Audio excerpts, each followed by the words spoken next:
ব্রট to you by VGuard, co-powered by Sensodyne ও ভিমল বলো কথা কেশরী। Associate sponsor UltraTech cement.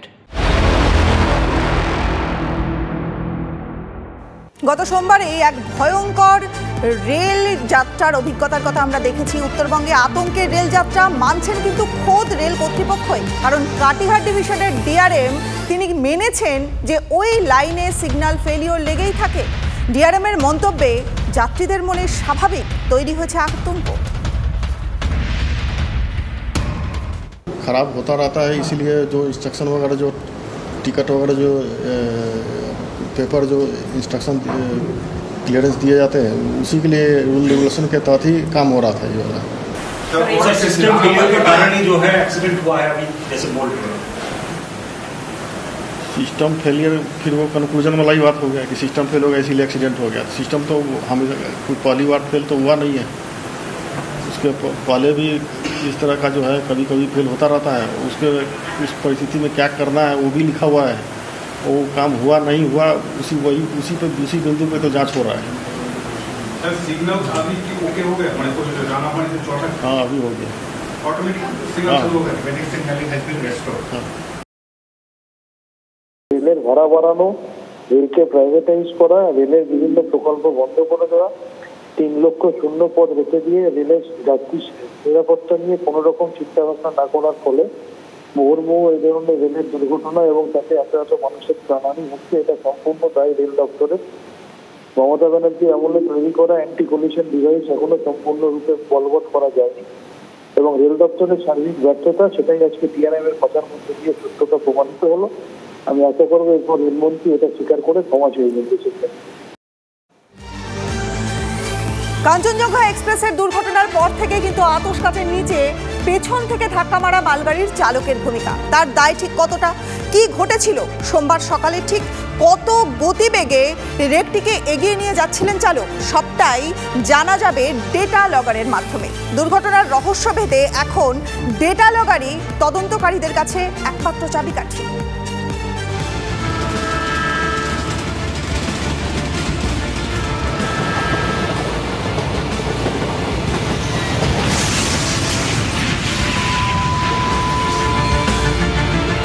Signalling এ বিরাট গন্ডগোল, স্টেশন মাস্টারের ভূমিকা, এসব প্রসঙ্গে না ঢুকে দুর্ঘটনার জন্য মালগাড়ির চালককে আগে ভাগেই কাঠগড়ায় তুলে দেওয়া হলো। তদন্তের আগেই কার্যত বিচার সেরে ফেলেন রেল বোর্ডের চেয়ারম্যান। তবে কাঞ্চনজঙ্ঘা এক্সপ্রেসের তদন্তের রহস্য লুকিয়ে ডেটা লগারের মধ্যে, আর সেই ডেটা লগার থেকেই তদন্তকারীরা ঘটনার শিকড়ে পৌঁছতে চাইছেন। রাঙাপানি থেকে চটেরহাটের মাঝে যে দুর্ঘটনা ঘটেছে, সেই দুর্ঘটনার তদন্তকারীদের কাছে মূল অস্ত্র হচ্ছে ডেটা লগার। আর এই ডেটা লগার নিয়েই মূলত তদন্তকারীরা যাবতীয় দুর্ঘটনার রহস্য ভেদ করতে চাইছেন। অত্যাধুনিক রেকগুলির চালকের কেবিনে থাকা স্পিডোমিটারে থাকে ডেটা লগার। এগুলি একটি বৈদ্যুতিন চিপ, যেখানে একটি রেক চলা শুরু থেকে কার শেডে ঢোকা পর্যন্ত যাবতীয় তথ্য সঞ্চয় করা থাকে। ডেটা লগার থেকেই জানা যাবে মালগাড়ির চালক রাঙাপানি স্টেশন থেকে কাগজ সিগন্যাল নেওয়ার পর কত গতিবেগে রেকটিকে এগিয়ে নিয়ে যাচ্ছিলেন। সূত্রের খবর, তদন্তে উঠে এসেছে রাঙাপানি স্টেশন পেরিয়ে প্রথম 500 মিটার পর্যন্ত 10 থেকে 15 কিলোমিটার গতিবেগে চালাচ্ছিলেন মালগাড়ির চালক। তারপর আচমকা স্পিড তোলেন 50 কিলোমিটার গতিবেগে। এই তথ্য কতটা ঠিক, তাই ডেটা লগারের মাধ্যমে জানতে পারবেন তদন্তকারীরা। সূত্রের খবর, ইতিমধ্যেই মালগাড়ির চালকের কেবিনে থাকা স্পিডোমিটার থেকে ওই চিপ বের করে নেওয়া হয়েছে। তা দিয়ে দেখে নেওয়া হবে আদৌ মালগাড়ির চালকের দোষে এত বড় ঘটনা ঘটল, না কোনোভাবে ব্রেক ফেল বা অন্যান্য কারণ ঘটেছিল।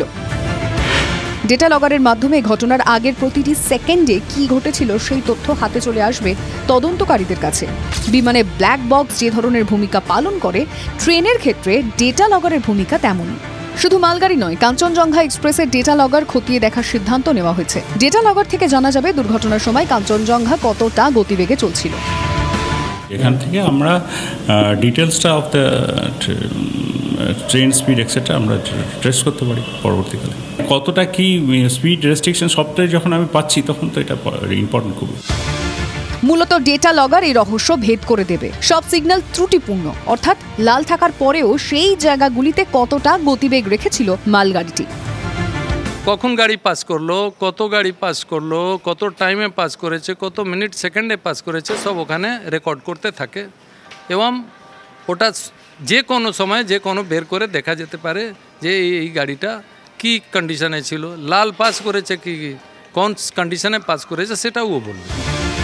পেপার সিগন্যাল অনুযায়ী সংশ্লিষ্ট সিগন্যালগুলিতে অন্তত 2 থেকে 2.5 মিনিট দাঁড়ানোর কথা ছিল মালগাড়ির। সেক্ষেত্রে চালক হিসেবে সেই দায়িত্ব পালন করেছিল কিনা সেটাও এই ডেটা লগের থেকে সম্পূর্ণ তথ্য উঠে আসবে। আর এখানে গুরুত্বপূর্ণ ভূমিকা ঘটনার প্রত্যক্ষদর্শী মালগাড়ির সহকারী চালকের। শান্ত ভট্টাচার্যের রিপোর্ট, TV9 বাংলা।